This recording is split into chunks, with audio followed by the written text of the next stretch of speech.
The story continues as we see Adonis open his eye, but he's in a lot of pain. Some witches are taking care of him, tries to hold him down, but his body temperature, heart rate, and blood pressure keep rising. They believe that the transformation he went through was too intense for a human to handle. Adonis is out cold and keeps screaming in agony. Then, a witch named Ophelia comes to the rescue. She uses her magical abilities to help him regain control of his mind. Adonis starts mumbling and mentions Chloe's name and become unconscious. The scene changes, and Adonis wakes up at the same place he was killed. His head is nearby, and a girl named Anna explains that this is the magic known as duplication magic, death cancel. Adonis is confused. Anna tells him that she and Doroka infiltrated this country with a plan to resurrect the witch Chloe, and Adonis is part of the plan. They're trying to take him out of there. Adonis finds himself flying in a ball high in the sky, and the girl cries and apologizes to Doroka. In another scene, Adonis wakes up, and Ophelia thanks him for fighting for them. Adonis is angry and demands to know where he is. Ophelia tells him that this is the land of witches. Adonis is then in a chair, watching witches play and gather fruits. One of the witches asks if he's well enough to be awake, and he says he's fine. She is sure that Chloe would be sad if anything happened to him. Adonis asks if they've met Chloe before. The girl says they met her when they were kids, and she was very kind to them. Adonis is then taken to Ophelia. He tries to stand but is too weak. Ophelia explains that the path to this isolated land was long and challenging, taking a toll on his body. Adonis looks at his hand, and the girl mentions that it's the harvest of the season. Adonis talks to Ophelia and asks what she did to him. She says she simply invited him here as Chloe's student. Adonis then asks if she knew Chloe as well, to which Ophelia responds that there's no witch in this land who doesn't know Chloe. Chloe was the most powerful, intelligent, and joyful of all the witches, despite her ice magic. She was warm at heart, but she was cast out of the land of witches. Adonis interrupts, saying she was cast out because she taught magic to a human. Ophelia is surprised and asks if Chloe told him about this, but Adonis reveals that Chloe didn't tell him, but he figured it out after spending a long time with her. Ophelia clarifies that to witches magic is irreplaceable. It is like their soul. They consider their magic a gift from God to lead humankind. It is not something a human should ever be taught, but Chloe took on a human apprentice. Other witches didn't understand her intentions, and every witches begged her to abandon her apprentice and return. But she has only one reply: sorry. Adonis urges her to get to the point, and she reveals his quill. Adonis immediately demands it back, and Ophelia comments on its craftsmanship, believing only Chloe could make such an item.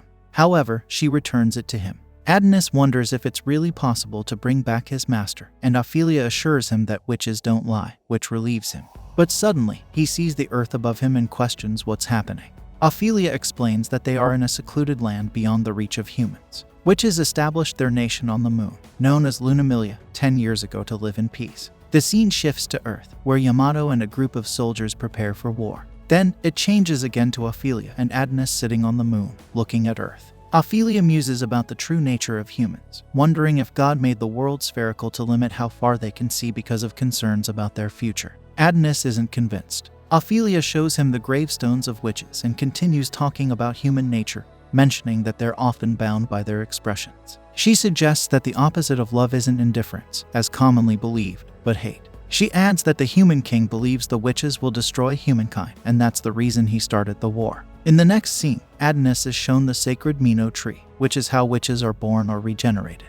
Ophelia explains that it's the last surviving tree they brought from Earth before humans destroyed the others. Adonis is intrigued as he observes one of the fruits, thinking that Chloe could be inside. Ophelia tells him that it will require his help to turn it into Chloe. She explains that magic is the act of giving thoughts a physical form, and his writing style, summoning magic, embodies this concept. He can use it to seal his master's memories into the fruit, which will be the key to her resurrection.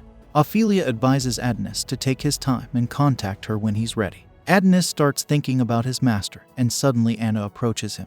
He's curious about her intentions, but Anna is in tears over losing Doroka just to save him. Adonis tells her it's not his problem and walks away. Anna thinks he's selfish, only concerned about resurrecting his master, and wonders why they risked their lives for someone like him. Adonis knows the real plan of the witches, and it shocks Anna. He reveals that in Doroka's final moments, she warned him about the witches' intentions. He realizes that witches can survive in harsh conditions without protective gear, and that their grand facility is meant to keep humans captive. Adonis believes they plan to abduct slaves and children, transferring their ability and teaching them the magic writing style to fight for the witches. He understands that the witches are on the brink of extinction, so they're seeking ways to recruit more soldiers. Adonis explains that only Chloe can make the quills, and the witches want to resurrect her so she can create more people like him who will fight for their cause. It looks like witches are no innocent either. Adonis acknowledges their cunning and agrees to comply with Ophelia's wishes, and nothing more. He starts to leave, but Anna stops him, expressing her determination not to let Doroko's sacrifice go to waste. She saved him for a specific reason. Adonis responds that he will resurrect Chloe, but he won't go beyond that. He'll follow Chloe's will, and that's the extent of it. However, he warns that if Chloe refuses, the witches will become his enemies as well. Anna is shocked by his words and his knowledge about their plans. Meanwhile, we shift to Ophelia, who informs the other witches about their plan to perform a ritual to restore the witch Chloe. They engage in various rituals and incantations that are all interconnected. Ophelia explains to Adonis that they brought him here through their will, but now it's his will that will bring Chloe back to life. Adonis comprehends and proceeds with the written-style summoning magic using his feather. He uses the spell Nostalgic Memories, adding the memories of longing he shared with his teacher, Chloe. Lights suddenly emanate from the witches, and they enter the place from which Chloe will be reborn. As Adonis observes this, he remembers a time when he and Chloe sat on a rooftop, and she pointed to the witch's Falulu constellation. Chloe mentions it makes the beautiful face of the great Falulu, which somewhat resembles her. Adonis, frustrated by hearing the same information repeatedly, points out that she doesn't look anything like the constellation. To change the subject, she points to it in the sky again and tells him it's the Dragon of the Sea constellation. Adonis then points to the sky and identifies the last phoenix as Claris, the Giant of Knowledge. Chloe is amazed by his knowledge and overjoyed that Adonis has absorbed so much so quickly. She asks if he's some kind of divine prodigy, but realizes that since she taught him, that makes her like a god. Adonis points a constellation Adonis after which Chloe named him, but Chloe says she doesn't remember it. Their shared memories are filled with happiness and occasional arguments. Returning to reality, Adonis expresses that he would never trade the time they spent together for anything, but now it all feels like a dream. He recalls times when he called Chloe at home, and she left her clothes scattered around. He takes the cloth and accidentally peek at Chloe bathing, but is shocked to see the scars in her body. Chloe asks him not to peek at her, but he gets flustered and expresses concern about her taking a long time to bathe. Chloe bursts into tears, thanking him profusely for caring about her and insisting that he has to stay with her. She can't live in this world alone, and tears continue to flow from her eyes. Back in reality, Adonis responds by saying he can't either, and the light gathers at the birthplace of Chloe, and Adonis continues his incantation. Chloe responds, thanking him for everything, and Adonis becomes deeply moved, tears welling up in his eyes. Suddenly, the birthplace radiates with intense light, and from it, a mass of white moon-like light descends, giving birth to Doroko. As the episode ends, we remain in the dark about how Doroko's resurrection took place instead of Chloe.